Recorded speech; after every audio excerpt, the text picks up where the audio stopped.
As mãos dos papais aí que estão presentes conosco aqui. Só os papais. Uau, maravilha. E você que não é papai biológico, mas é um pai espiritual. Levanta a mão se você tem um filho espiritual, assim como eu tenho. Aí, glória a Deus, né? Se você é líder de adolescentes, líder de jovens, né? Você é um pai espiritual. Alguém depende de você, depende da sua instrução, das suas orações, do seu legado que você pode deixar. Amém? Então, feliz Dia dos Pais para você que é pai, para você que está em casa também nos assistindo nessa live, para o meu pai, que não sei se ele vai assistir, mas eu já mandei o link para ele, feliz Dia dos Pais, e para você que também tem um filho espiritual, como eu já disse. Hoje é um dia para mim duplamente importante, né? Porque hoje é Dia dos Pais, todo mundo comemora o Dia dos Pais, e hoje, exatamente hoje, eu estou completando 7 anos de casado com a pastora Natasha. Coisa mais linda, né? 7 anos de casado. Onde catar? Nem sei onde catar. Amém, glória a Deus. Natan, você coloca um pouquinho de retorno para mim, por favor? Amém, amados. Quero convidar você a estar abrindo a palavra do Senhor em 1 Timóteo, no capítulo 1, os versos de 1 a 2. Obrigado. 1 Timóteo, capítulo 1, versículos 1 e 2. Não precisa ficar de pé, somente 2 versículos, podemos ler sentados, mas em reverência à palavra do Senhor. Todos encontraram? 1 Timóteo, capítulo 1, verso de 1 a 2. Se você não trouxe sua Bíblia, será transmitida aqui atrás, 1 Timóteo, capítulo 1, verso de 1 a 2. Amém. Diz assim a palavra do Senhor.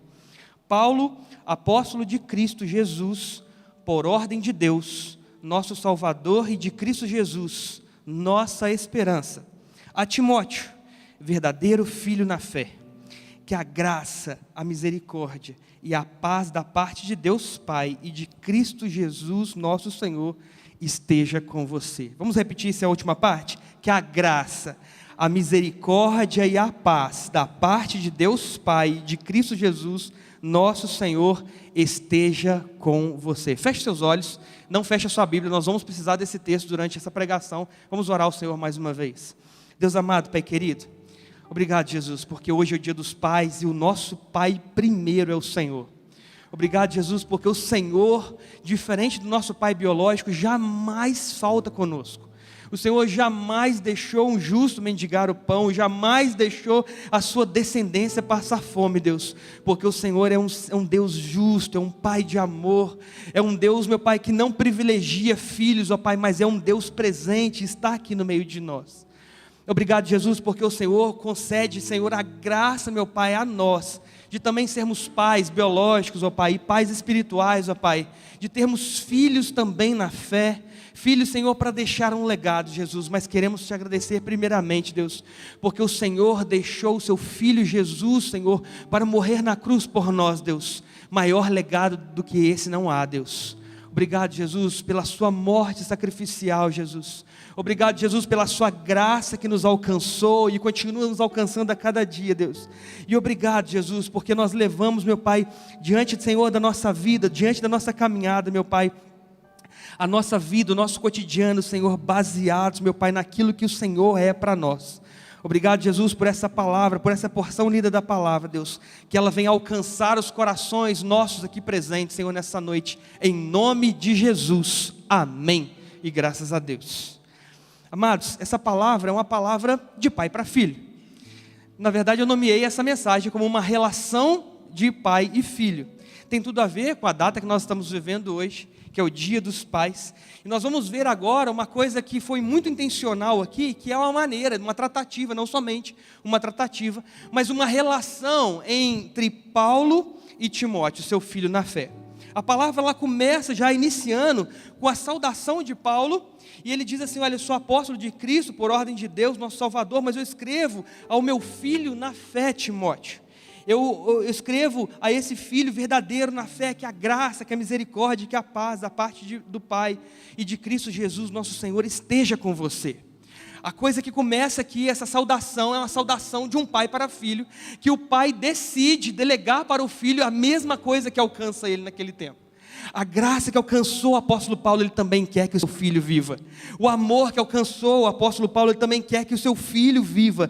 E a fé a qual ele está alicerçado, ele também quer que seja solidificado esse terreno, para que Timóteo também viva.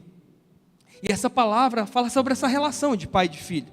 E uma relação de pai e de filho, ela deixa marcas, e alguém que caminha com Deus é uma pessoa que coleciona experiências e deixa um testemunho de fé. Essa semana eu tive a oportunidade de fazer uma visita a uma senhora muito idosa. E essa senhora, na hora que a gente estava sentado, ministrando a ceia para ela, porque ela não tem condições de vir na igreja, ela contou para mim um relato, uma história, breve história, de um passado, remoto até, de um tempo onde ela tinha uma amiga. Essa história não é dela pessoalmente, mas ela tinha uma amiga. E essa amiga era uma mulher muito, muito pobre. E quando essa mulher ainda era moça, ela trabalhava numa padaria. Ela era muito, muito pobre, ela trabalhava numa padaria e ela tinha um costume muito estranho. Aquela mulher, toda vez que saía da padaria, ela saía e sempre, todas as vezes, ela ia para a sua casa com as mãos sujas. Não suja de sujeira, mas suja com a massa do pão que ela fazia. Ela amassava o pão, ela sovava a massa, e parte da massa ficava presa entre os dedos dela, entre as mãos dela, e ela ia para casa daquele jeito. É claro que ela tinha a oportunidade de lavar, é claro que ela tinha a oportunidade de se limpar, mas ela não fazia de propósito. Porque algo estava no coração dela, existia um propósito para que ela viesse a fazer isso. E ela não podia ir para casa com as mãos limpas. Ela precisava estar com as mãos sujas de fermento, sujas de um pouco de massa de pão, porque ela chegava em casa desse jeito. Quando ela chegava em casa, à espera dela, ela colocava um baldinho com água quente e um pouquinho de sal, e ali dentro ela colocava as mãos, e um pouquinho daquela massa se dissolvia naquela água. E era isso que ela dava de comer para os seus filhos. Pode parecer uma história impressionante, mas é um fato, é uma história real. De uma mulher que não tinha nada o que oferecer para os seus filhos, e todas as vezes que ela chegava em casa, ela lavava as suas mãos naquela bacia ali, e aquele caldinho que formava ali, com parte daquela massa, daquele pão ali, misturado com aquela água, e temperado com um pouco de sal, era a refeição daqueles meninos, daqueles filhos. Mas certo dia, a sua patroa viu ela saindo daquele jeito, com as mãos sujas, incomodada que aquilo ali podia trazer uma má reputação para o estabelecimento. Ela chama a atenção daquela mulher e diz assim: olha, por que você faz isso? Eu não quero que você saia mais do trabalho com as mãos sujas, eu quero que antes de você ir para casa, você passe no banheiro, lave suas mãos numa pia e vá para casa com as mãos limpas. Afinal de contas, as pessoas estão vendo você andando por aí com as mãos sujas e vai pensar o quê? Vai pensar que eu sou uma má patroa, vai pensar que esse estabelecimento é sujo, que você que cuida do pão também anda com as mãos assim. E aquela mulher muito triste, ela obedeceu, foi obediente e foi para casa na certeza de que naquele dia não haveria nada para os seus filhos comerem. É claro que aquela mulher trabalhava, claro que ela era assalariada, mas a gente está falando de um tempo onde não era certo, e o salário era muito pouco, e já tinha sido investido no lar da melhor forma, e estava naquele tempo qual ainda faltava receber, ainda faltava tempo para receber. E aquela mulher, ela chega triste, ela sai triste do trabalho com as mãos limpas, e ela vai para casa. Mas ao passar no caminho da casa, ela encontra um pasto, e nesse pasto ela para, ela se ajoelha e ora ao Senhor dizendo: Senhor, o Senhor bem sabe que tudo que eu tinha não tenho mais, mas eu me apego no Senhor e eu não sei o que eu vou fazer. E ela tira o lenço da cabeça dela, ela coloca, estende aquele lenço no chão, ela olha para o lado, ela vê um pouco de esterco, ela pega aquele esterco, coloca naquele lenço, e ela pega e fecha o lenço como se alguém embrulhasse. E ela faz isso numa perspectiva de levar aquilo para casa e dizer para os seus filhos: olha, a mamãe não trabalha mais na padaria. A partir de hoje, a mamãe trabalha num curral, cuidando de vacas. E a prova disso é que hoje as minhas mãos estão limpas, mas hoje o que eu trago aqui não serve para comer, mas é a prova do meu trabalho. E ela foi para casa daquele jeito. E quando ela vai caminhando com aquele pensamento, com o coração em Deus, desesperada, porque aqueles filhos não teriam que comer, ela já estava acostumada a não se alimentar, o importante era eles.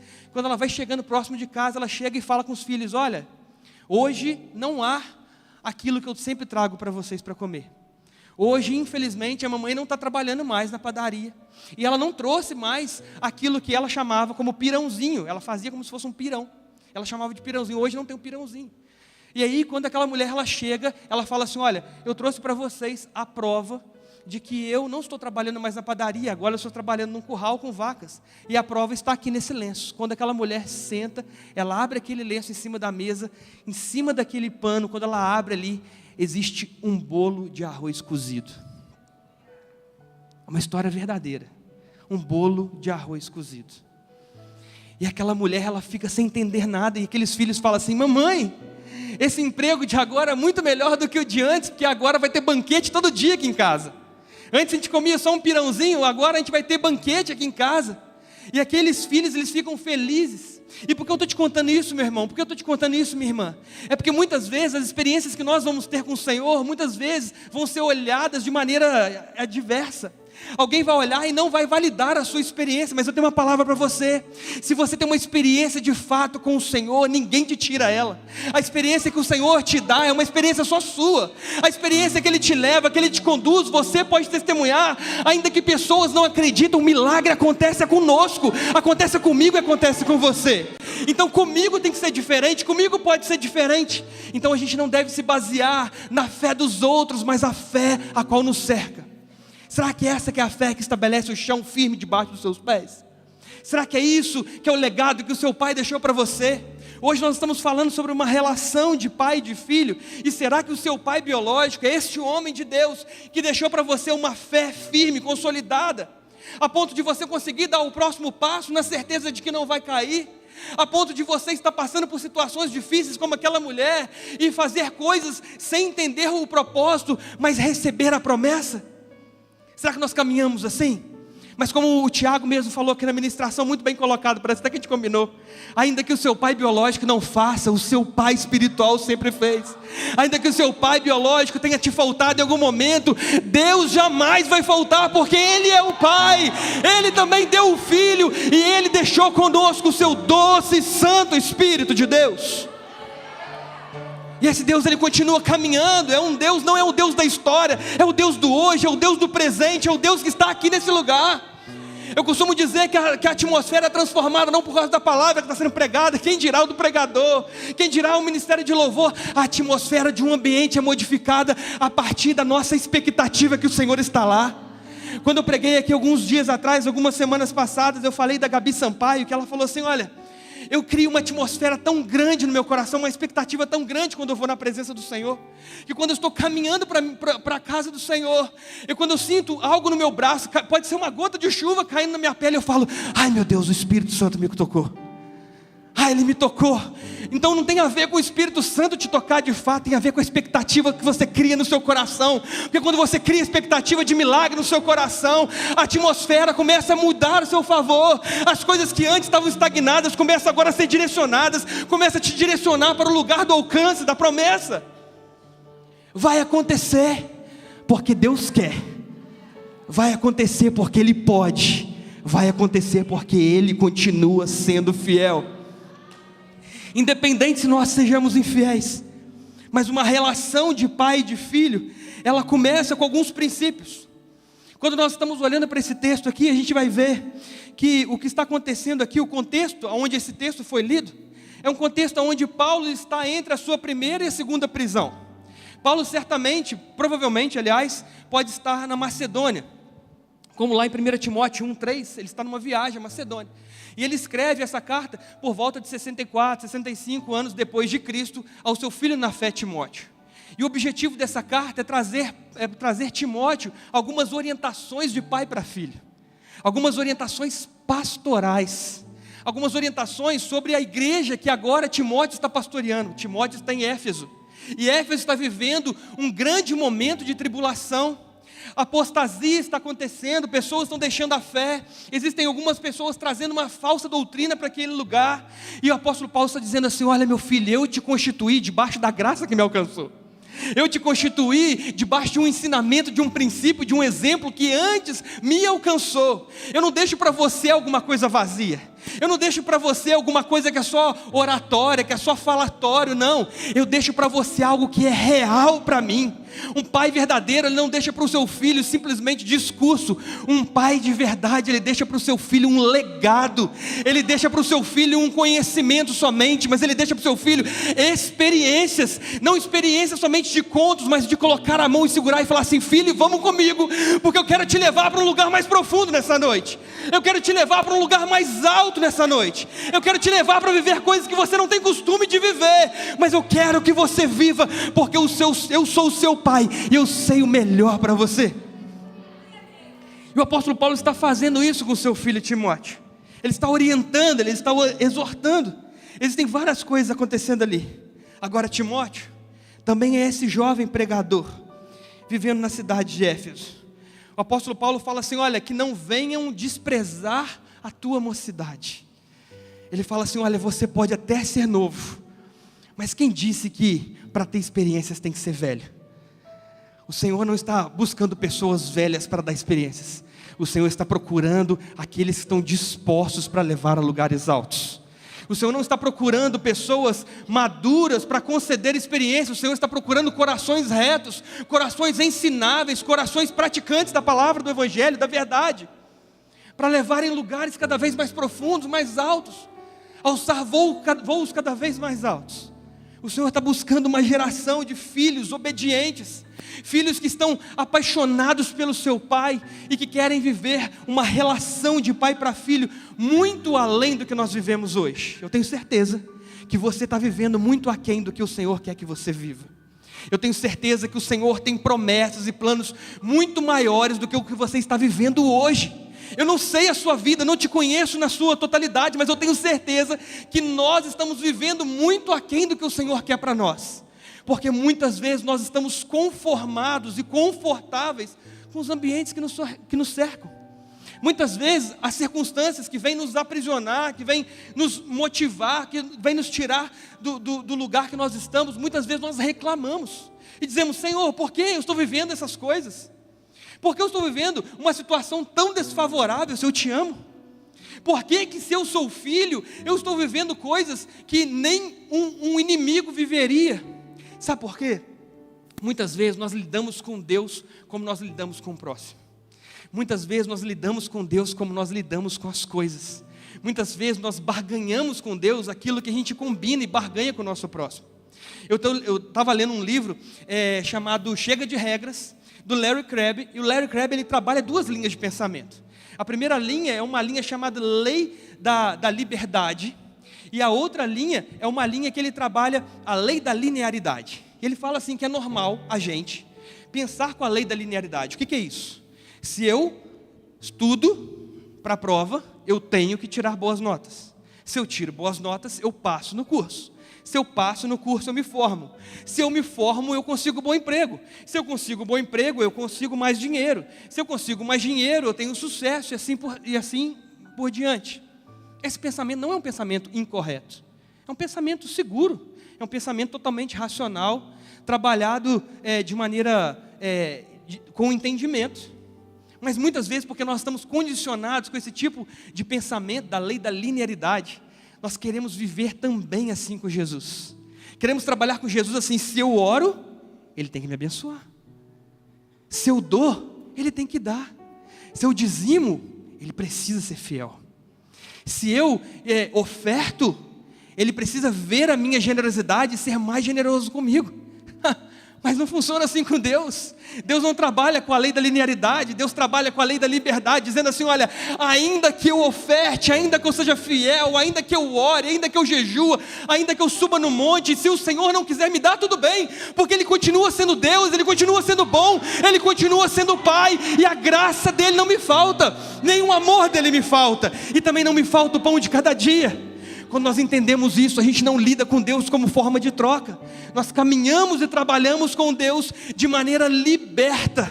O Senhor não te chamou para te prender através de coisas que Ele pode te dar. Ele te chamou para viver uma vida de liberdade.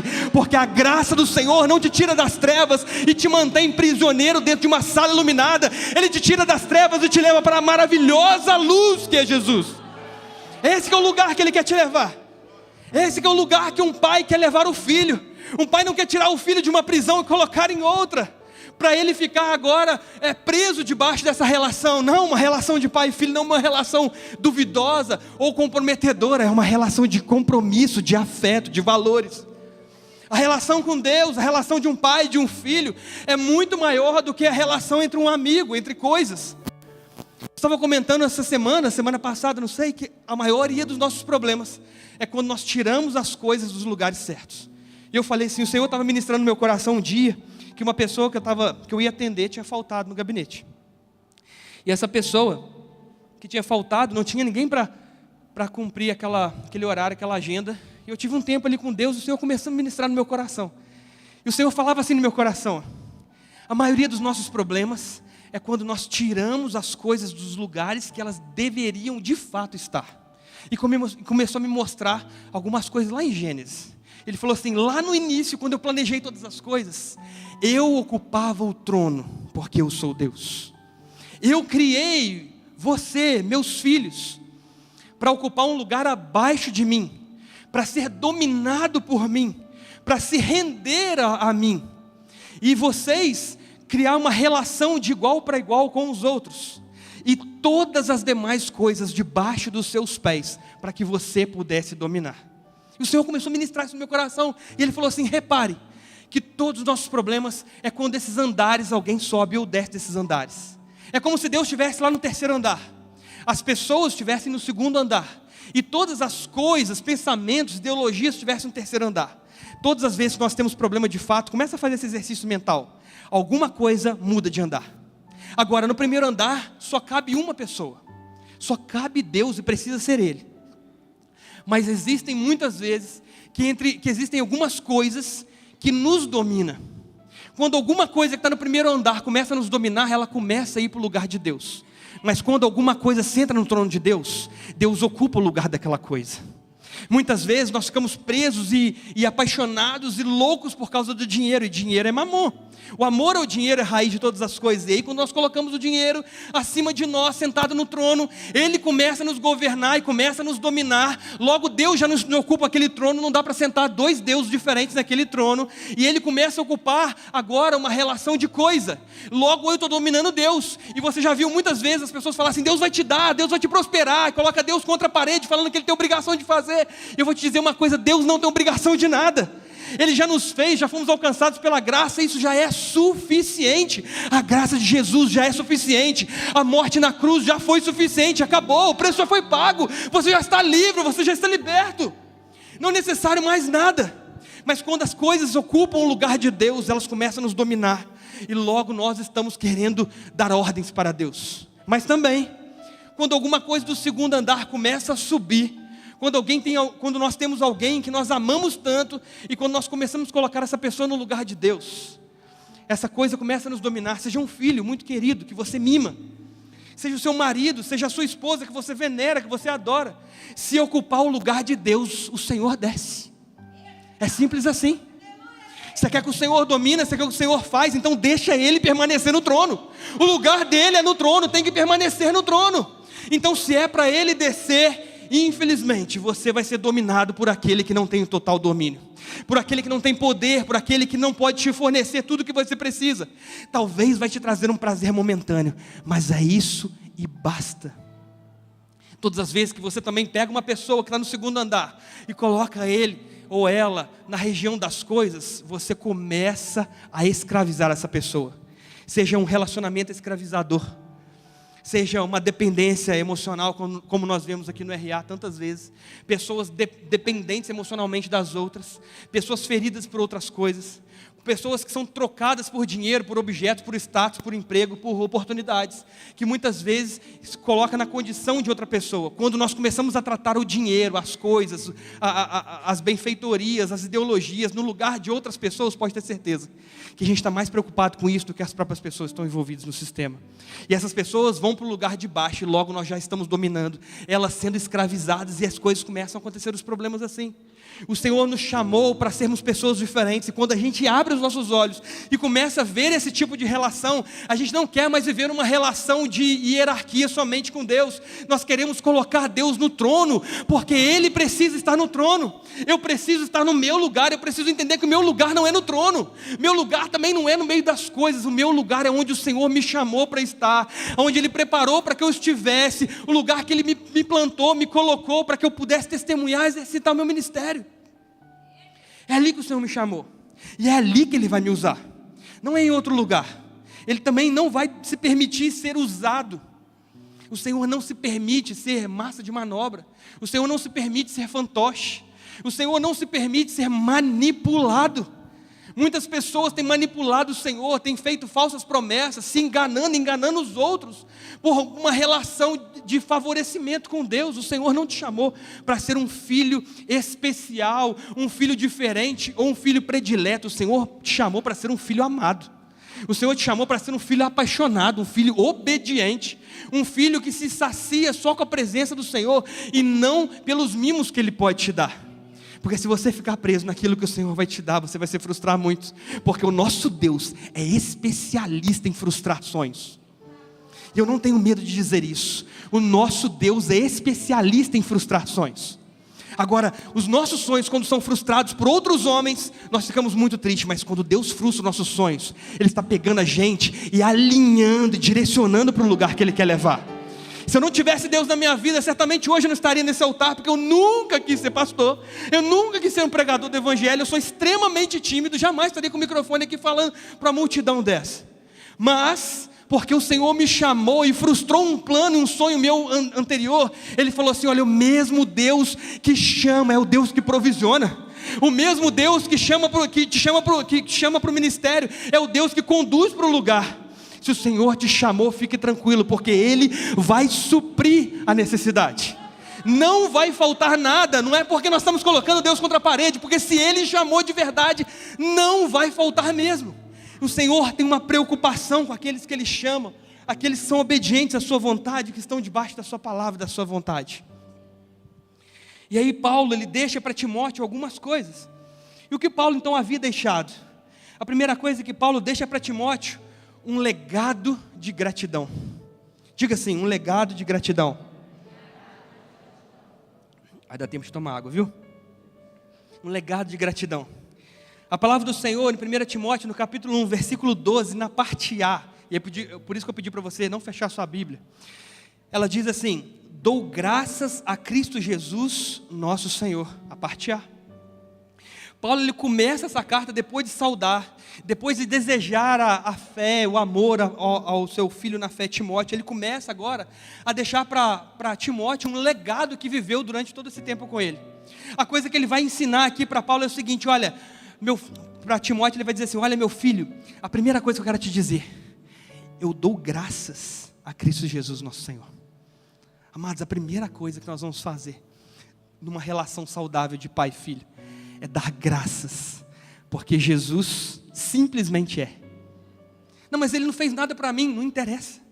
A gente dá graças porque Ele é. A gente dá graças porque Ele simplesmente é.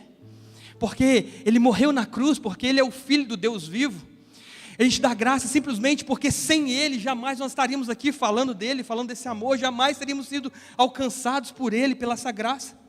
A palavra que está aqui, dou graças, é uma palavra do grego chamado karineho. É uma expressão, na verdade. É uma palavra que tem muito mais do que simplesmente graça. Diferente de outras palavras que Paulo, quando está escrevendo para Coríntios, ele vai falar sobre a ceia, e ele fala tendo dado graças, que é outra palavra que está ali, como se fosse realmente uma consagração daquela ceia, daquele pão, daquele memorial, como agora algo sagrado. Diferente aqui, essa palavra karineho, do grego, ela significa eu tenho agradecimento. Olha que interessante. Não é simplesmente um obrigado. Não é simplesmente algo que eu ganhei e eu vou agradecer, não. Ele fala o seguinte: olha, eu tenho, está em mim, pertence a mim. O quê? A gratidão, o reconhecimento. Pertence a mim. E ele fala assim: olha, eu dou graças a Cristo. Ou seja, o que o Senhor fez por mim, a graça, o favor imerecido que me alcançou, agora está em mim em forma de reconhecimento. Então eu sou grato por causa da graça. Simplesmente porque ela me alcançou. Eu não merecia, mas me alcançou, então por isso eu sou grato. Então essa palavra ela diz assim: olha, eu tenho agradecimento, isso é nato, isso foi gerado em mim. Sabe por quê, amados? Nós de fato, de maneira natural, somos homens e mulheres ingratos. Somos seres humanos ingratos. Eu tenho certeza que você já lidou com alguém ingrato. Eu tenho certeza que você já fez um favor para alguém que merecia, que precisava muito, e às vezes não merecia nada. E essa pessoa, depois de um tempo, ela parou de te olhar, te bloqueou no WhatsApp, ela não olha para você, porque nunca é suficiente para ela. Tem certeza? Quem já viveu uma situação assim? Praticamente todo mundo já viveu uma situação assim. Tem pessoas que recebem um favor de nós e não são gratos. Sabe quando você está vivendo todos os dias como se você estivesse devendo a alguém? Sabe, como se nada que você fizesse fosse suficiente para ela? Sabe quando você faz, acontece, chama, trabalha, busca em casa, leva para o grupo de pastoreio, traz para a igreja, prega, fala do amor, leva, compra a cesta básica, caminha e nunca está bem?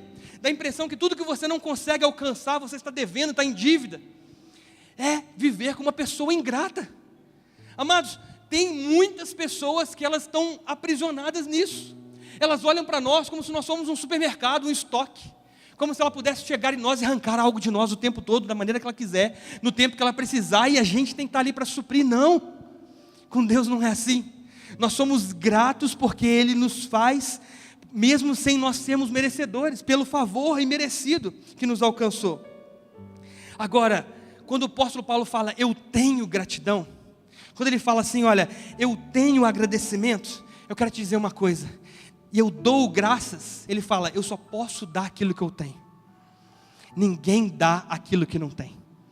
Quando o apóstolo Paulo fala assim, olha, a palavra aqui, carineiro, que diz, eu tenho agradecimento, ele fala assim, eu dou graças a Deus porque eu tenho. A gente só pode dar aquilo que a gente tem, se a gente não tem, a gente não pode dar. Muitas pessoas são ingratas porque elas não têm para dar. Às vezes a gente fica tentando dar, fazer, acontecer e tal, e a pessoa é ingrata. Fique tranquilo, não fica esperando nada de troca, não fica esperando reconhecimento, porque se você tem, você recebeu de graça, então de graça você dá. Se a pessoa não tem para dar, não tem importância, porque ela só vai dar aquilo que ela tem. Se ela não tem gratidão no seu coração, como que ela vai ter reconhecimento daquilo que você faz por elas? Não acontece, não funciona.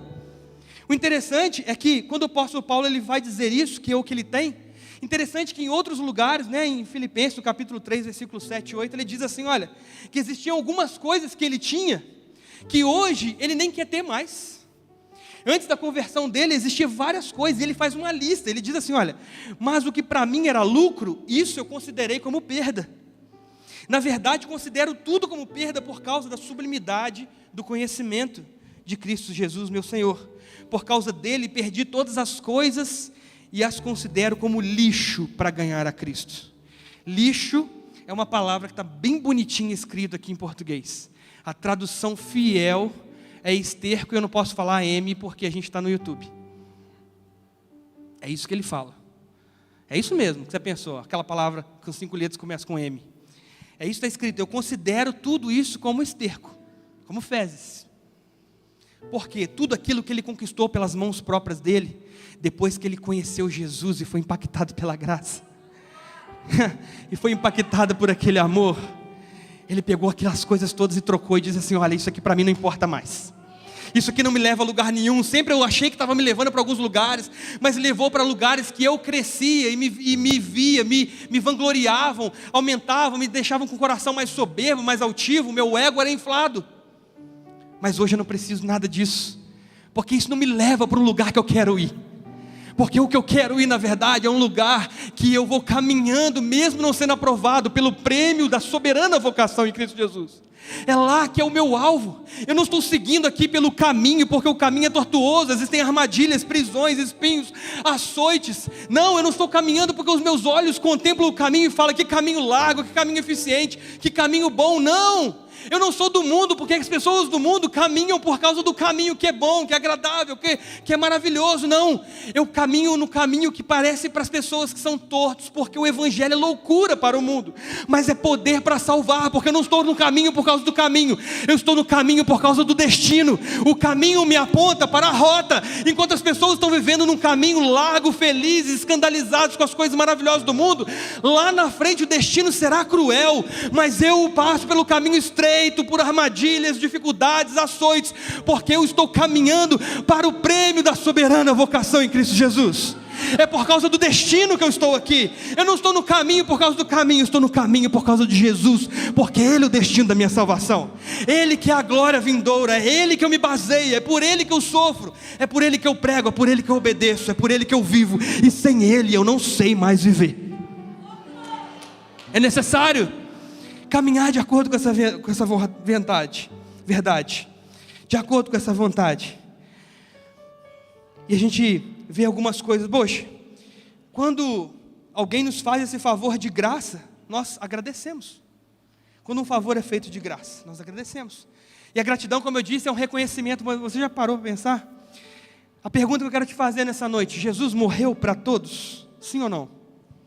Sim ou não? Jesus morreu para todos? Vocês são arminianos ou calvinistas? Jesus morreu para todos? Sim ou não? Sim. Então, se Jesus morreu para todos, todos são salvos. Ué, mas Jesus não morreu para todos? Jesus morreu para todos, sim ou não? Então, porque Jesus morreu para todos, então todos são salvos. Ué, então quer dizer que a cruz não é suficiente? Quer dizer que a morte não é salvífica, não é suficiente? Então a gente precisa de algo a mais do que a cruz? Sim ou não? A gente precisa de algo a mais do que a cruz? A gente não precisa de nada mais do que a cruz. Ela é suficiente. Mas onde está a diferença, a grande diferença? É porque a cruz ela é suficiente. A cruz, ela é o experimento da graça que nos alcança mesmo sem a gente querer. John Wesley trabalha muito bem isso como a graça preveniente, a graça que está atrás de nós sem a gente saber que ela existe. Ela está caminhando conosco, atrás de nós o tempo todo, como as mãos do Senhor estendidas para nos salvar. Essa é a graça preveniente. Mas a cruz, ela só completa a sua função totalmente quando eu também estendo os braços para o braço de Deus. As mãos do Senhor estão estendidas para mim e para a sua vida nessa noite, meu irmão.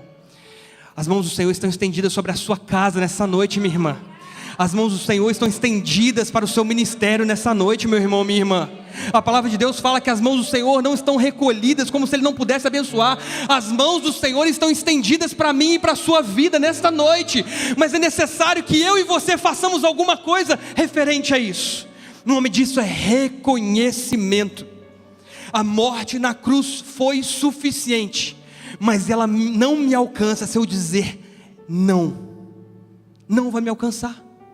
Se eu olhar para a cruz e achar simplesmente um símbolo, achar bonitinho, fazer um cordão e colocar no pescoço, se ela não for verdade para mim, se ela não for uma porta para a eternidade, ela não vai me alcançar, não porque ela não é suficiente, é simplesmente porque eu não quero. Sabe por quê? Porque Deus não duela com o seu próprio caráter.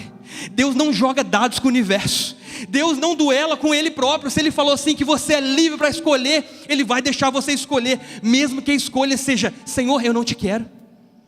Mesmo que seja essa escolha, mesmo que o relacionamento seja maravilhoso e Ele quer te dar vários testemunhos, várias experiências, ainda assim, se você dizer assim: olha, eu não quero viver isso, você não vai viver. Não é porque Ele não é suficiente, é porque você não quer. Porque o Senhor, Ele não entra por brechas. Você sabe quem entra por brechas, não sabe? Quem entra por brechas? O diabo entra por brechas. Se você deixar uma frestinha, ele entra. Se você deixar um rabinho solto, ele puxa. Alguma coisa solta, uma ponta solta, ele puxa. O Senhor não. Ele entra quando eu e você abrimos as portas do nosso coração para Ele entrar. É uma decisão consciente, racional, de reconhecimento de uma graça que já me alcançou, mesmo sem eu conhecê-la, mas que agora eu digo sim para ela. Esse é o legado que Paulo vai deixar para Timóteo. Timóteo, viva desse jeito. Essa é a chamada famosa coparticipação na graça. É a parte em nós que nós dizemos sim para a vontade dEle, para a graça delas. Agora, qual é a sensação quando você faz algo bom para alguém, você faz um favor para alguém e essa pessoa, ela não reconhece? É uma sensação boa ou ruim? Boa ou ruim, quando você faz um favor para alguém e alguém não reconhece? Quando alguém é ingrato com você, é uma coisa boa ou é uma coisa ruim? Qual é a sensação? Ruim? Você fica mal com isso? Com certeza a gente fica mal, não fica? Porque a gente é humano, mas sabe por quê? É porque a gente não entende que a premissa da graça é um caminho unilateral. Se eu faço um favor, eu faço independente se você merece.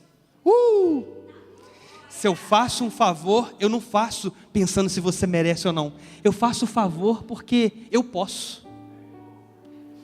Porque se o Senhor Jesus olhasse para mim, para você e falasse: deixa eu ver quem merece. Imagina? Deixa eu ver aqui. Os olhos do Senhor caminham por toda a terra, vigiando os bons e os maus. E Ele fala assim: deixa eu ver quem merece. Eu vou morrer por eles. Ele não teria morrido por ninguém. Então, quando a gente percebe que essa graça, esse favor é merecido, é um favor e eu concedo porque eu posso, é porque eu não espero o troco. O Senhor morre na cruz para mim, para você, por mim e por você, sem esperar reconhecimento. Mas se você reconhecer, se você se prostrar, se você se render, se o seu coração se converter, se o seu olhar para a cruz começar a te apaixonar e começar a queimar e reacender um fogo que há em você, se isso começar a transformar a sua vida, certamente você vai experimentar coisas grandiosas e sobrenaturais na presença de Deus. Certamente você vai começar a ver coisas que estavam estagnadas, a começar a romper. Certa vez você vai começar a ver famílias destruídas sendo restauradas, casas em ruínas sendo restauradas, casamentos divorciados sendo restaurados, uma família destruída pelas drogas agora sendo restaurada, empregos perdidos agora sendo voltados a trabalhar, a acontecer, portas que eram fechadas, que foram fechadas não por Deus, mas por homens e por Satanás, sendo abertas agora pela mão poderosa de Deus. A gente vai começar a ver essas coisas acontecer, simplesmente porque a gente reconhece, simplesmente porque faz sentido para mim e para você. A graça, assim como o perdão, assim como o amor, é algo que é uma decisão, e ela é unilateral, ela não tem visão de ter um benefício duplo. Eu não amo para que o outro me ame, eu não perdoo para ser perdoado. O Senhor também não morreu para ser reconhecido, Ele morreu porque Ele pode, Ele sabe que sem isso a gente que pereceria. Eu amo simplesmente porque eu preciso amar, porque a palavra do Senhor fala assim: amar aqueles que são seus amigos é coisa fácil. Isso é coisa fácil. Agora eu quero ver você amar aqueles que te perseguem, porque aí você está fazendo diferença, porque aí você é diferente dos outros. Então, quando a gente entende que o perdão também, que o amor e que a graça, ela é unilateral, ela não tem benefício contrário, eu não faço para receber nada, eu começo a pensar um pouquinho parecido com a mente de Deus. Eu começo a entender mais ou menos o que o Senhor pensa quando Ele morreu na cruz para me salvar, e esse legado de um relacionamento de pai e filho que Paulo está deixando para Timóteo. Ele diz assim: olha, você precisa ter gratidão. Ele fala assim: olha, eu tenho gratidão, essa é a palavra. Existe ali aquela palavra que eu falei do grego, dizendo assim: olha, eu tenho gratidão. É como se Paulo estivesse dizendo para Timóteo assim: olha, comece a ter também, porque isso vai ser necessário para o seu ministério. Não fica esperando que a gratidão que eu tenho comigo, te alcance a ponto de começar a mover em você. Não, a gratidão que você precisa exercitar no seu coração, precisa ser exercitada por você, porque a minha eu já tenho. Começa a ter também, porque você vai em lugares que eu não fui, você ainda vai levar o evangelho para lugares que eu não pude ir. O meu ministério já está acabando, mas o seu só está começando. Então comece a exercitar coisas que eu estou deixando para você como um legado, porque você vai para as nações. Essa é a palavra que o Senhor tem. Muitos de nós temos promessas, amados, mas ficamos debaixo da saia do nosso líder. Muitos de nós temos promessas, mas ficamos debaixo da saia do nosso pastor. Essa que é a verdade. Muitos de nós temos promessas de coisas grandiosas, mas a gente não consegue romper, porque a gente fica na dependência do outro. Eu quero te dizer uma palavra: eu não tenho nada para te fornecer para você avançar, mas eu conheço aquele que tem. Se você estiver debaixo dessa obediência, debaixo dessa visão, Ele vai te levar, porque Ele pode. Porque Ele pode, simplesmente porque Ele pode. Agora Paulo também, ele deixa para Timóteo um ensino sobre processos. Essa parte eu achei sensacional. Quando a gente vê lá também no capítulo 1, no capítulo 1, versículo 12, na parte B, ele fala assim: olha, que me fortaleceu e me considerou fiel, designando-me para o ministério. Olha que coisa interessante que Paulo coloca aqui para Timóteo. Ele ensina para o Timóteo uma coisa que muitos de nós temos muita dificuldade para entender. A vida com Deus não é uma chave que eu ligo e desligo. Não sei se você entendeu. Mas a vida com Deus, o relacionamento com o Pai, não é uma chave que eu ligo ou que eu desligo. Porque é isso que a gente gosta. A gente gosta de coisas assim, ó, fast food, vapt-vupt. A gente gosta de coisas rápidas. Se eu oro agora, Deus me dá hoje. Não precisa esperar amanhã, porque Ele é todo poderoso. A gente quer isso que a gente quer. Mas deixa eu te falar uma coisa. Se você quiser ter um filho, eu quero ter um filho, tá, amor? Se você quiser um filho, 7 anos já, pelo amor de Deus, me enrola. Fica gravado aqui, registrado. O dia que eu tiver meu filho, 7 anos, sua mãe, viu? Então assim, eu quero ter os meus filhos, eu quero viver coisas maravilhosas, eu quero ver coisas sobrenaturais acontecendo na minha vida. Mas eu preciso dar os meus passos. Eu não posso ficar debaixo de coisas que estão fora do meu controle. E aí, se você quiser ter um filho hoje e deitar com a sua esposa, hein? Hoje, e você hoje concebeu uma criança, certamente ela não vai nascer amanhã. Sabe por quê? Porque com Deus, o nosso Deus não é um Deus de liga e desliga, o Deus nosso é um Deus de processos. O nosso Deus é um Deus de processos, ainda se você errar e dormir com alguém que não é seu cônjuge. O Senhor ainda não vai te punir, Ele vai esperar e te dar um tempo de 9 meses para você se preparar para ver a burrada que você fez. É verdade. Muitos aí fazem muitas burradas, a gente atende gabinete o tempo todo, né? Então, nosso Deus é um Deus de processo. Eu tenho certeza que muitos aqui caminham com o Senhor há muito tempo, alguns caminham pouco tempo, mas não importa que tempo que você está, uma coisa eu tenho certeza, sem medo de errar, você está numa fase desse processo. Alguns estão mais avançados, outros estão iniciando, engatinhando, não tem problema. Tem espaço para você no processo. No processo tem espaço para todo mundo. Diga assim, no processo tem espaço para todo mundo. Agora, no liga e desliga, não é a forma de Deus agir. Então, no processo, se você quer viver o processo, o Senhor tem um lugar cativo, escolhido para você viver. Então, quando Paulo ele escreve essa carta, a segunda carta aos Coríntios, ele inicia o capítulo 12 fazendo uma autopromoção muito perigosa, por causa de uma coisa que está acontecendo ali em Corinto, chamado um levante dos superapóstolos. E aí quando Paulo ele começa a perceber que aqueles homens estão sendo levantados ali, por conta própria, para difamar o evangelho, e usar o evangelho ao benefício próprio, ele começa a escrever, ele começa a falar sobre aquilo ali. E ele faz algo que hoje é muito comum a gente ver as pessoas fazendo. Autopromoção. Você conhece pessoa que faz autopromoção? Que ela fala, eu sou o cara. Você conhece alguém que é assim? Eu sou o cara, se eu não tiver não acontece. Conhece ou não conhece? Às vezes é você, ué. Às vezes sou eu. Você conhece alguém que é assim? Autopromoção hoje é uma coisa normal, todo mundo faz isso normal. Mas naquele tempo, naquela cultura, a autopromoção podia ser o significado de perder tudo aquilo que havia construído. O apóstolo Paulo, todo o legado que ele deixou para nós hoje, ele podia ter colocado a perder com essa fala. E quando ele fala assim, olha, eu conheço um homem que foi até o 3º céu, e não sei o que, não falo de mim mesmo e tudo mais, ele está falando dele mesmo. Só que esse tiro ele não sai pela culatra. Esse tiro ele é certeiro porque isso dá certo. E aqueles super apóstolos que estão sendo levantados ali, eles começam a ser aniquilados, porque o que Paulo faz ali começa a surtir efeito. Agora, Paulo não faz isso por causa de status. E o que eu quero dizer para você é que quando nós queremos viver de verdade o processo de Deus, a gente não fica preocupado se o estágio que a gente está é um estágio bom de status. A pastora Natasha está aqui que não deixa eu mentir. Eu sempre falei com ela assim, eu não quero viver um tempo que não é o meu tempo. Eu não quero ser chamado de pastor sendo seminarista. Eu não quero ser chamado de reverendo sendo pastor, aspirante. Eu não quero. Por quê? Porque eu quero viver o processo, eu quero viver o tempo de cada coisa. E muitas vezes, muitas pessoas querem acordar amanhã e começar a ser um líder, quer abrir uma igreja, quer virar pastor. Isso é coisa que pode ter a ver com o seu desejo, mas o Senhor é um Deus de processos. Se você quer, então você tem que entrar no processo, e o processo é moroso. O processo muitas vezes é demorado, não é porque Deus tarda, mas não falha, como dizem, não. É porque Ele precisa do tempo, porque o Senhor testa você através do tempo. Toda promessa passa pelo teste do tempo. Quem é da antiga entendeu o que eu quis dizer. Toda promessa passa pelo teste do tempo. Então, se você quer ser testado por Deus, como o apóstolo Paulo fala lá para Timóteo na segunda carta, olha, que você seja um obreiro aprovado por Deus. Se você quer ser testado por Deus, você tem que viver o propósito, tem que viver o processo, tem que viver cada coisa ali no seu lugar. Então Paulo ele não fala assim por causa do status.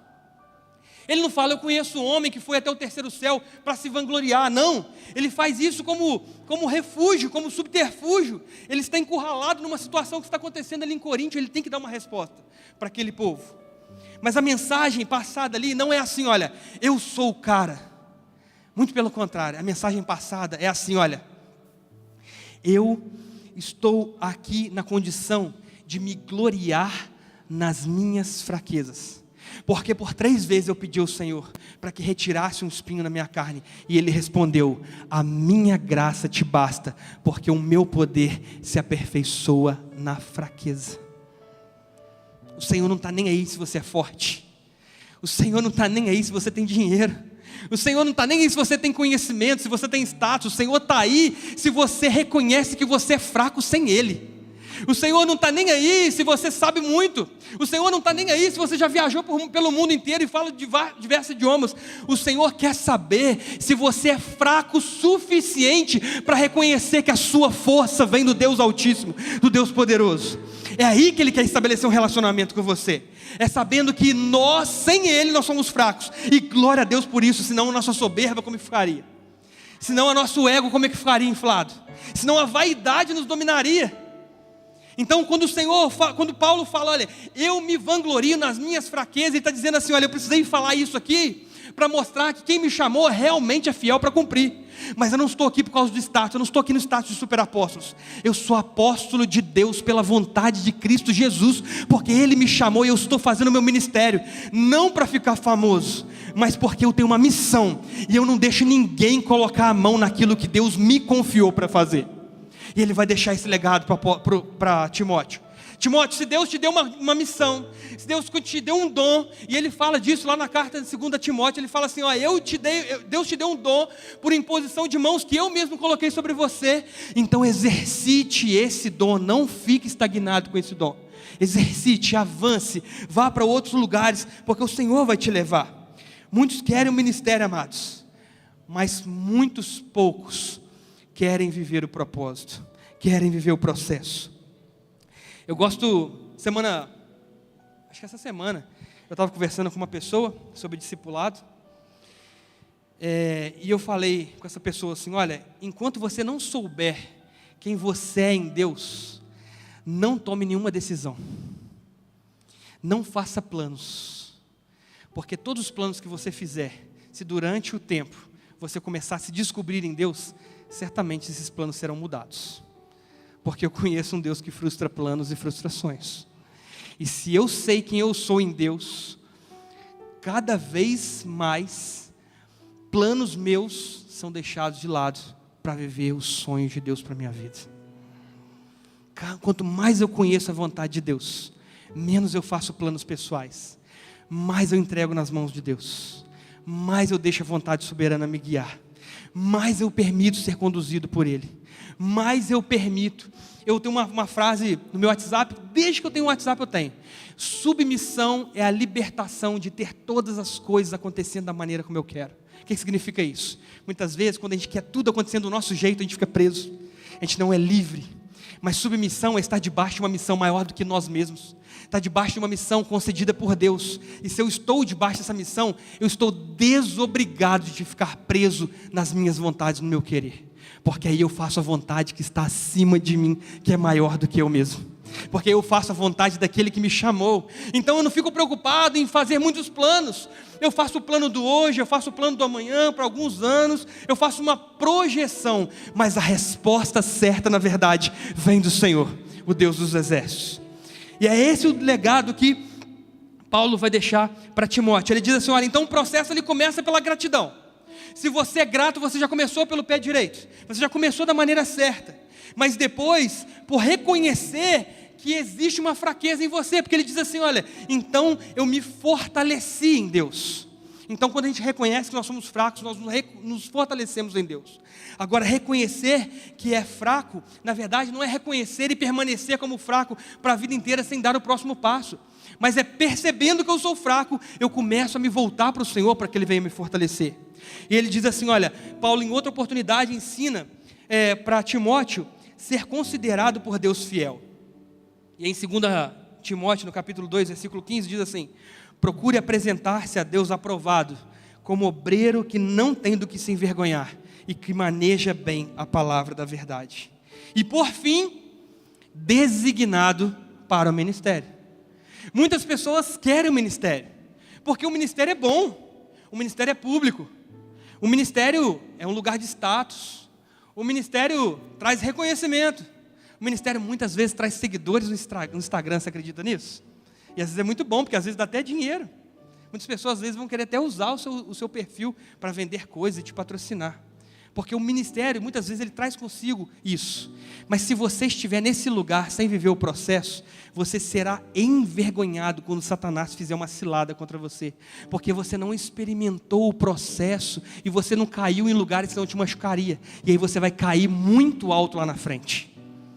Então você precisa viver o processo. Eu gosto muito de uma frase do Luiz Hermínio, o pastor Luiz Hermínio do Mevan. Ele diz assim: ministério é uma chamada incrível para uma pessoa inadequada para realizar algo impossível por um tempo indeterminado sem o recurso necessário. Eu acho fantástico ele falar isso.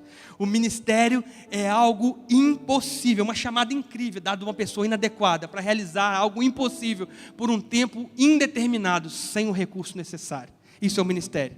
E muitas vezes nós queremos viver esse ministério como se fosse status, como se fosse royalties, como se fosse dinheiro, como se fosse uma conquista, como se fosse um patamar que eu alcancei e que eu subi. E eu esqueço que ministério significa ser visto. E muitas pessoas querem ser vistas. Muitas pessoas estão no ministério não para servir, mas para ser vista. E aí é muito interessante, porque quando a gente vai falar sobre ministério, muitas pessoas, quando a gente fala de ministério, pensam louvor, palavra.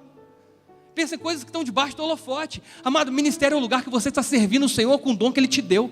Independente se está no altar, se não está no altar, se está servindo, se está ganhando uma vida, não importa. O Senhor quer te usar naquilo que Ele te concedeu como dom. Se você não tem dom para cantar, não faz audição do ministério de louvor. Se você não tem dom para orar, então não ora. Mas se você às vezes tem um abraço, vai abraçar, fica na porta, fica na integração. Porque às vezes o Senhor vai te... Às vezes não, com certeza o Senhor vai usar do seu abraço para alcançar vidas e transformar e transbordar essas vidas através do dom que Ele te deu.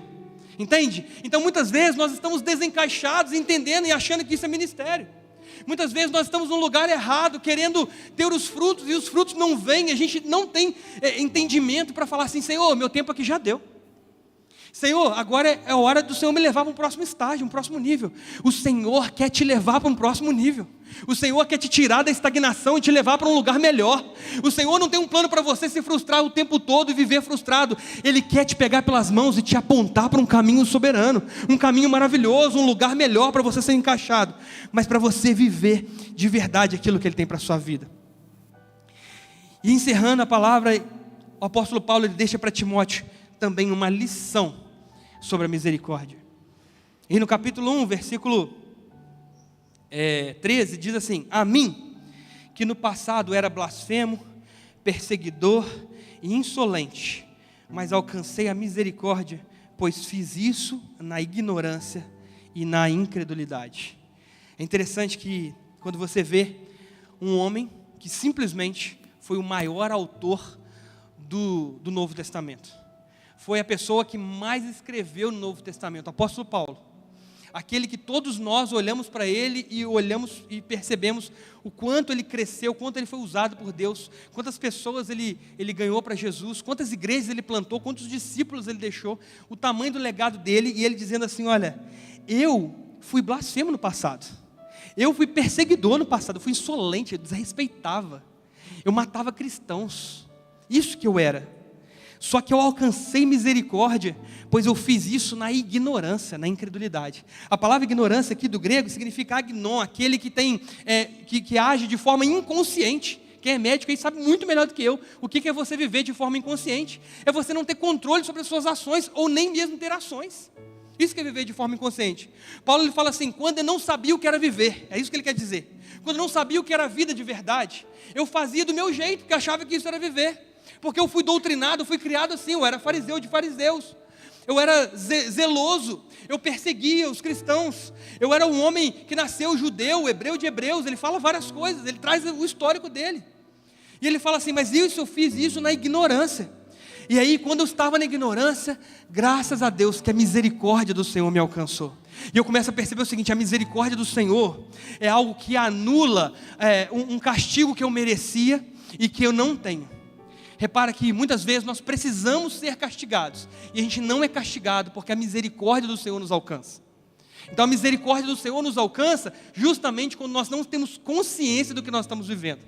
É claro que quando nós temos consciência que nós estamos vivendo e agimos de forma errada, e agimos de maneira pecaminosa e conscientes, nós estamos pecando, e às vezes nós estamos na iniquidade, vivendo na prática do pecado. Mas quando a gente não tem consciência da nossa ação, quando a gente vive num tempo de ignorância, a misericórdia do Senhor começa a caminhar comigo dia após dia. Quando eu levanto de manhã, a misericórdia do Senhor se renova, porque eu ainda não conheço a graça, eu ainda não disse sim a esse Senhor, eu ainda não tenho relacionamento com Ele, então a misericórdia me alcança. Então, se eu receber o castigo sem ter consciência dos meus erros, eu não vou entender nenhum motivo pelo qual fui castigado. Logo, um castigo seria desnecessário. Sabe quando aquela mulher adúltera, ela é levada diante de Jesus, com aqueles homens, e aqueles homens chegam para testar Jesus e falam assim: Jesus, nós pegamos essa mulher em adultério, e a lei de Moisés fala que ela precisa ser apedrejada. Jesus, ele não dá valor àqueles homens, e aí ele continua escrevendo onde que ele continua escrevendo? Na areia. Na areia. Ele continua escrevendo na areia. Ele não dá confiança para aqueles homens. Ele continua escrevendo na areia. Aí aqueles homens começam a falar: você não vai fazer nada e tudo mais. Ele se levanta, olha para aquela mulher, pode ler no seu texto bíblico, e depois o que ele faz? O que a palavra do Senhor fala? Que quando ele olha para a mulher, levanta, ele olha para a mulher, e o que ele faz? O que ele faz, gente? Me ajuda a pregar aí. O que ele faz? Pode abrir a Bíblia, você sabe onde está o texto. Ele se abaixa. Ele não fala ainda. A última coisa que ele vai fazer é falar. Repara que o texto está escrito assim: ele olha para a mulher e ele se reclina e volta a escrever na areia. Sabe o que Jesus está fazendo na prática? Essa palavra misericórdia o Senhor está exercendo na prática. Essa região aqui do abdômen, onde tem o nosso intestino grosso, é onde estão as nossas, não precisa falar, a parte mais ruim em nós, a parte perecível, será que eu vou chamar assim? A parte pior em nós está no nosso intestino grosso. Essa parte aqui, no grego, é chamado de miséria, miserê. Quando o Senhor, ele fica de pé, ele estica todo o seu corpo, e aí quando ele olha para aquela mulher, e ele percebe que aquela mulher não tem consciência do pecado dela. Eu não estou dizendo que ela não sabia que estava em adultério. Eu não estou fazendo aqui propaganda para o pecado. Eu não estou dizendo aqui que aquela mulher não tinha ciência que ela estava errada. Eu estou dizendo que ela não tinha dimensão que o pecado levaria ela para a morte eterna. É isso que eu quero dizer. Essa que é a falta de consciência. Quando Jesus olha para aquela mulher e percebe que aquela mulher não tem consciência do que ela está vivendo, do pecado que ela está vivendo, sabe o que o Senhor faz? Ele tem que fazer algo por ela, porque ela mesma não pode fazer. Ele se abaixa. E quando ele se abaixa, a parte do abdômen dele, quando você se abaixa, o que acontece com o seu abdômen? Ele se contrai. Mas quando o abdômen de Jesus se contrai, pressiona alguns órgãos internos, que diferente do intestino é um órgão vital, que é o coração. Quando o miserê pressiona o cardia, não sei se você já entendeu, mas quando a nossa miséria pressiona o nosso coração, quando o Senhor abaixa, o seu miserê pressiona o cardia. O Senhor tem misericórdia daquela mulher. O Senhor começa a gerar nela uma coisa que nem ela mesma tem, que é a consciência do pecado. Então ele comprime o próprio coração para sentir o que o coração daquela mulher está vivendo naquele momento. Quando o Senhor pressiona o seu próprio coração para sentir as suas dores, não quer dizer que Ele te abandonou, que Ele te esqueceu. Ele sabe o que você está vivendo. Ele sabe o que você está passando. Ele sabe como que você entrou aqui nessa noite. Ele não esqueceu disso. Você acha, às vezes você ora e fala: Senhor, eu vejo o Senhor fazendo tantas coisas, o Senhor não faz comigo. O Senhor não esqueceu de você, meu irmão. O Senhor não esqueceu de você, minha irmã. Mas o Senhor não tem pecado para saber como é que é lidar com o pecado. Ele precisa simular o pecado apertando partes de si que doem. E quando ele aperta o seu próprio coração, ele sente a dor, ele começa a perceber: olha, essa é a dor que ele está sentindo. Eu tenho algo para sanar essa dor, mas não é um remédio, é a cruz do Calvário. Essa que é a solução para aquele que é pecador. Aquele que reconhece que está no pecado, mas quer fazer algo de acordo com isso, se levanta e começa a caminhar em direção à cruz. Começa a ter agora atitudes de reverência perante o Senhor. Não quer mais blasfemar, não quer mais ser aquele homem que andava de maneira errada, mas agora ele começa a andar de acordo com a palavra de Deus.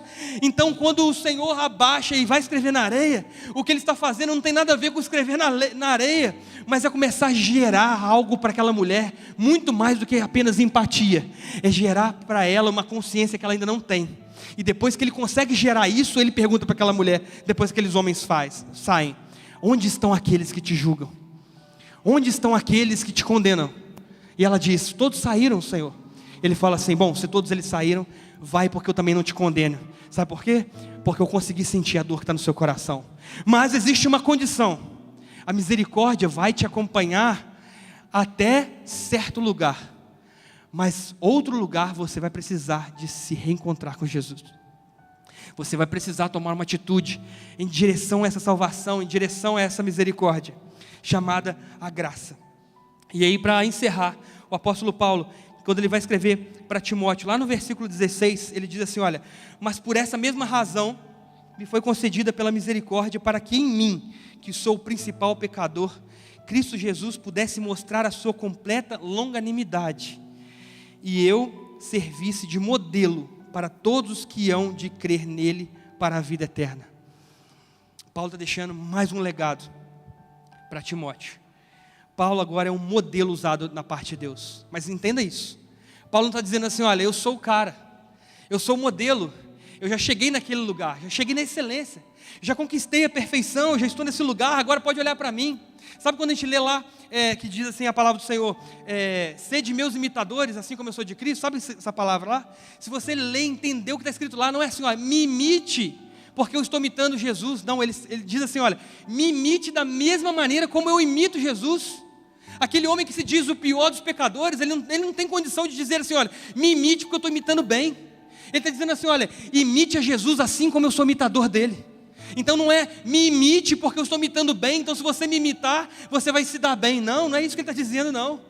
Não é assim: olha, você é meu discípulo, se você ficar olhando para mim, você não vai errar. Não, eu posso errar, eu sou homem, eu sou falho. Ele está dizendo assim: olha, seja meu imitador, não porque eu faço a coisa certa, mas seja meu imitador para você fazer exatamente como eu faço, imitando a Jesus. Porque é Ele que é o alvo da graça, Ele que é o centro da graça, Ele que é o motivo de haver salvação, Ele que é o motivo de haver missão, Ele que é o motivo da visão.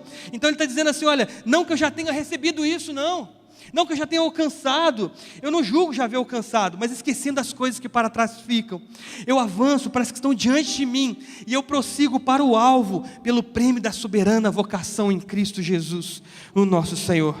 O que Paulo está deixando para Timóteo é aquilo que um bom pai deixa para um filho que ama, que é assim: você não precisa viver os mesmos traumas que eu vivi. O que Paulo está dizendo para ele é dizer assim: olha, eu passei por poucas e boas em toda a minha vida, e eu quero que você seja um filho na fé, mas como bom filho que você é, você vai me escutar, porque um bom filho escuta o seu pai. E ele diz assim: olha, o que eu quero te dizer é o seguinte: você não precisa viver os mesmos dramas que eu vivi, você não precisa sucumbir nos mesmos lugares que eu sucumbi, você não precisa ceder às mesmas tentações que eu cedi, e você não precisa cair nos mesmos lugares que eu caí.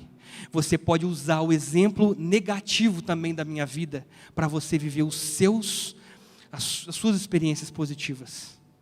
Tire de mim o melhor que você puder e rejeite tudo aquilo que não seja bom, que não seja proveitoso. Ele ensina a fazer isso também com a Escritura. E ele fala, esse legado ele deixa para o seu filho na fé. E ele fala assim: acredite, meu filho, acredite nessa palavra que é fiel e digna de toda aceitação. Acredite em mim, porque até hoje eu não te desvalidei.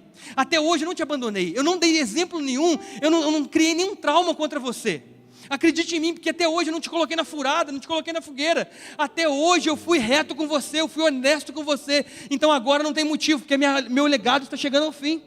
Eu estou terminando a minha carreira, eu vou passar o bastão, mas eu quero que você não precisa viver os mesmos dolos que eu vivi. Você pode viver algo sobrenatural, algo maior, se você não ficar caindo nos mesmos lugares que eu caí. Porque um bom pai de verdade, ele não quer ver o filho caindo nas mesmas tentações e transgressões que ele, mas ele quer ver o filho vivendo algo maior, algo que está além. O mesmo Jesus que alcançou Paulo pela graça e que deixou um legado para Timóteo, é o mesmo Jesus que morreu por mim e por você, e que quer deixar um legado para mim e para a sua vida. Amém, meu irmão?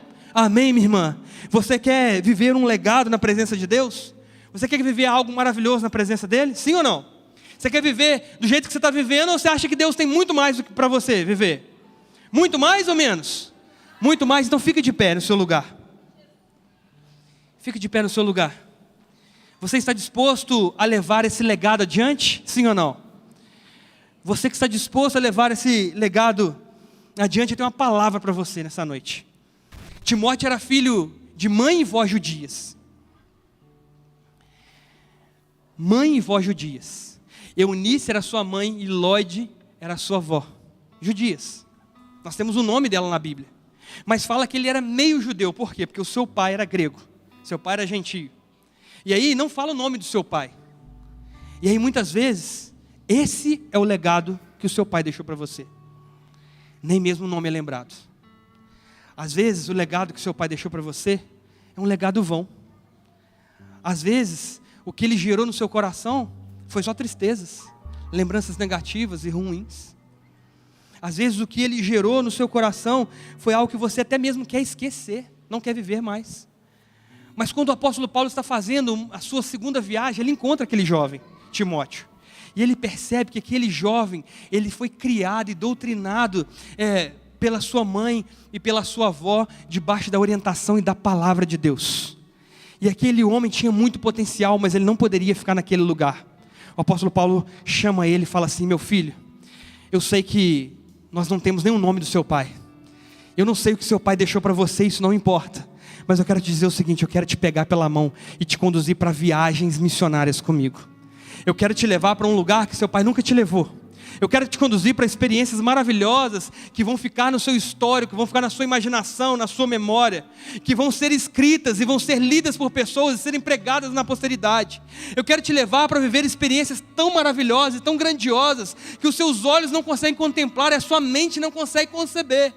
Então o apóstolo Paulo pega aquele menino e leva ele para caminhar de acordo com a palavra, e começa a discipular aquele jovem, e começa a levar ele a experimentar grandes coisas na presença do Senhor.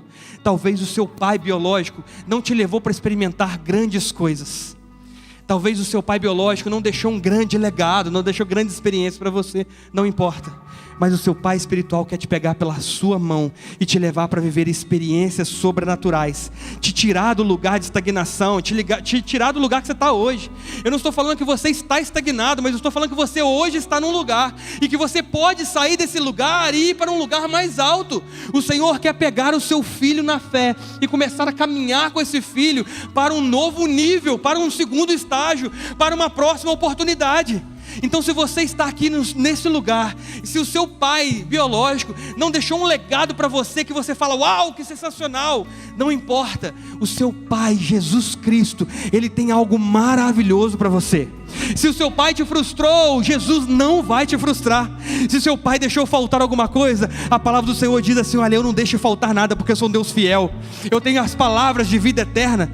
Então, se você está nessa condição e que quer viver o sobrenatural de Deus, se você está aqui nesta casa, nessa noite, no dia dos pais, e olha para você mesmo e fala assim: eu estou vivendo muito menos do que o Senhor quer para a minha vida, eu quero te convidar para você sair do seu lugar nesse momento, e que você venha aqui no altar, porque o Senhor está aqui neste lugar para te dar mais do que uma palavra, para te dar mais do que uma orientação, para te conduzir muito mais do que simplesmente a sair daqui e viver uma experiência maravilhosa nessa semana. O Senhor está preocupado em te levar para viver experiências extraordinárias na presença dEle.